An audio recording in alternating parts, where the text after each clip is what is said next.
Let's talk about this overrated idea one more time, because I feel as though there is a band that in the overrated rock band video had escaped somehow by the skin of its teeth. My ire.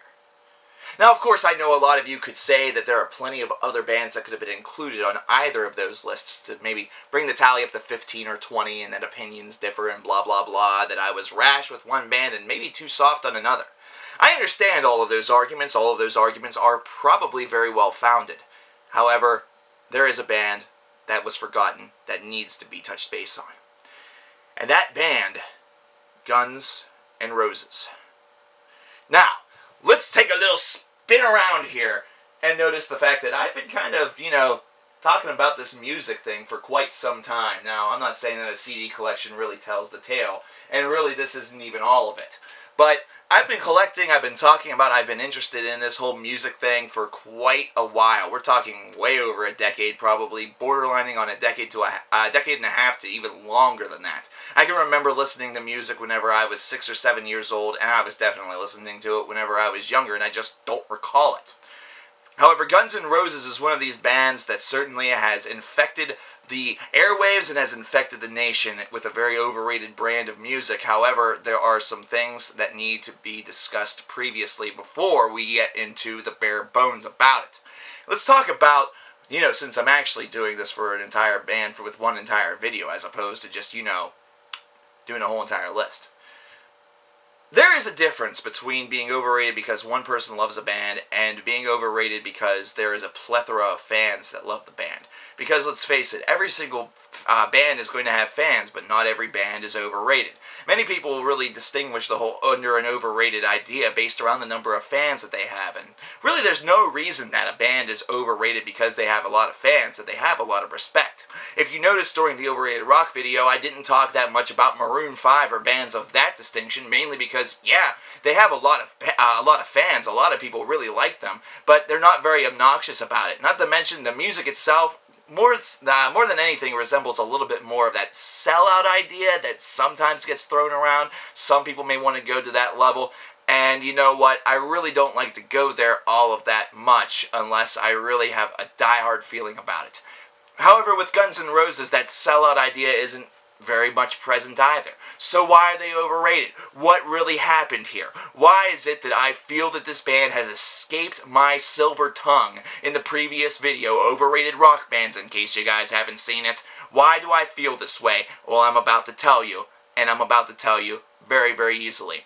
Now, with one band to be overrated, it seems as though it's one of those things where maybe some fans talk about it a little bit. They act like it's the greatest thing on God's creation, and for that, yeah, it's pretty damn annoying. But let's face it, sometimes bands are just popular, especially if they're more commonplace or more, current bands. That's the reason why you don't see me talking about a lot of current bands on these videos, because, well, for one, I'm still focusing on their career, and a lot of these other bands have already had a career. They've already done things, and they've already showed themselves that they don't really have or possess the desire to really expand upon their creativity all of that much. And plus, whenever the only thing that you hear about regarding a band is the same hit over and over and over and over again, like rolling around this chair like I just did, then it really tends to be annoying. Not to mention there tends to be a little bit of a problem.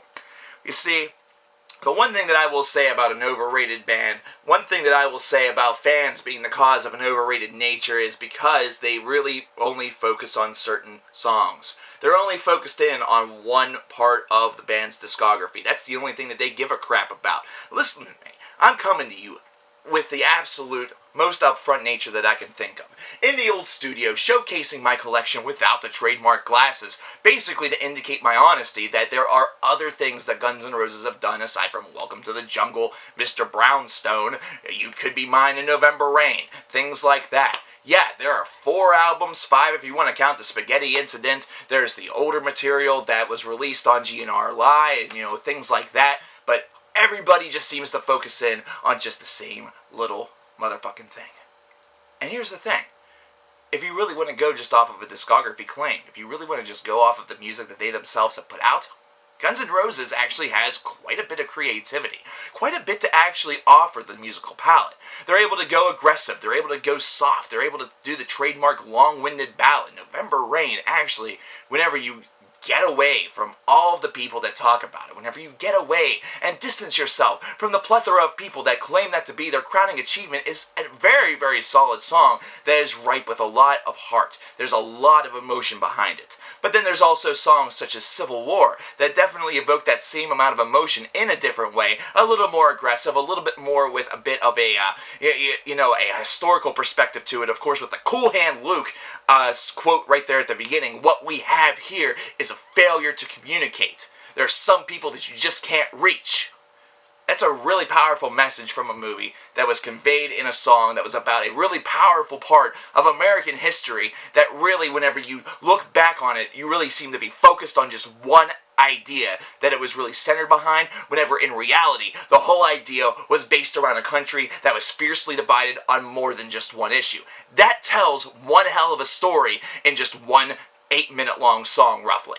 So that is pretty damn ambitious. The personalities in this band definitely embodied rock and roll too. Let me tell you something. Appetite for Destruction was a fitting name for their first album, considering they themselves really indulged in a lot of excesses. Whether it was destruction, whether it was, drugs, whether it was sex, it didn't really matter. Destruction was a fitting metaphor for what this band was all about, and their ultimate destruction seemed all too likely, considering the excesses that they were a part of and considering the personalities that they themselves were associated as having. And for the most part, it was very true. Axl Rose is a 100% prick. A 100% prick that's all about himself. Now in this game, you do have to look out for number one a little bit, but let me tell you, waiting the number of years that people had to for Chinese democracy, only to be woken up by, well, Chinese democracy. Jesus Christ. You want to overhype an album anymore, Axl? Buckethead could only do so much on that record. So yeah, the music itself has deteriorated somewhat ever since the debut. But there is an effect here. The effect is certainly the fact that after a debut like Appetite for Destruction, it's kind of hard to follow it up. So what did they do? They followed it up with one of the more ambitious ideas, the double album. They released Use Your Illusion 1 and 2 on the same day, and they were two different albums, and it wasn't booked together like you traditionally saw in a double album standpoint. So you had to buy two records. I don't know. It's kind of a weird thing. I myself would have been just as happy getting both of it in a collective pack. But hey, decisions are made, decisions are made. They're supposed to be a very different style album, and yeah, there is differences between the two, but in reality, it's still Guns N' Roses. Now, these were a little bit more ripe with filler. There was a little bit more in there that wasn't as, hunky-dory, and it was mainly because the destruction of the band that was ultimately going to occur was already showing its face. So, I've already just spent a couple of minutes praising this band, saying that their discography does have a lot of diversity to it, and saying that, well, while their production has certainly gone downhill, yeah, one album in the past decade and a half, that they're not that bad. That actually, there's a lot of respect that could be abound just by their music. What really is the case is the drama. What really is the case is everything that swirls this, the controversies that have really been delved in around this band. What really can be talked about is how these guys have constantly remained a focal point of, of American culture for so long whenever this band has been disintegrated for so long. It's almost like any side project that could be done after Guns N' Roses is immediately going to be kind of cast as secondary in the public eye. Slash's Snake Pit never got any sort of momentum. Now, Velvet Revolver did certainly get a lot of attention, but that was over with very quickly. And once again, I don't know if Slash just picks people that like excess, but Scott Weiland is certainly not a person to have a long-term band with, considering, he kind of likes heroin a good bit. All the props in the world to Scott Weiland, though. Definitely love Scott and his band Stone Temple Pilots, but let's face it, you gotta play devil's advocate on them somewhat. So, why in the world is this something that continues to be a focal point of the public eye? Is it just Axl Rose?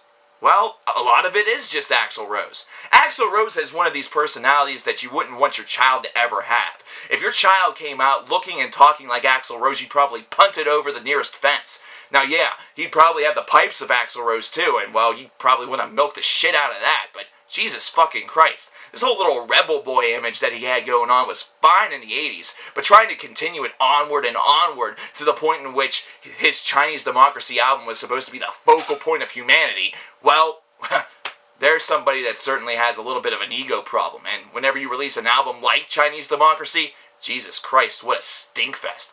Buckethead could really only do so much on that album. God damn. And then the fans don't help. I know I blame a lot of stuff on the fans, but let's face it, some of y'all are just fucking stupid. Some of you just do some of the stupidest shit whenever it comes to these bands. These bands that really don't do all of that much, that's really all that, impressive.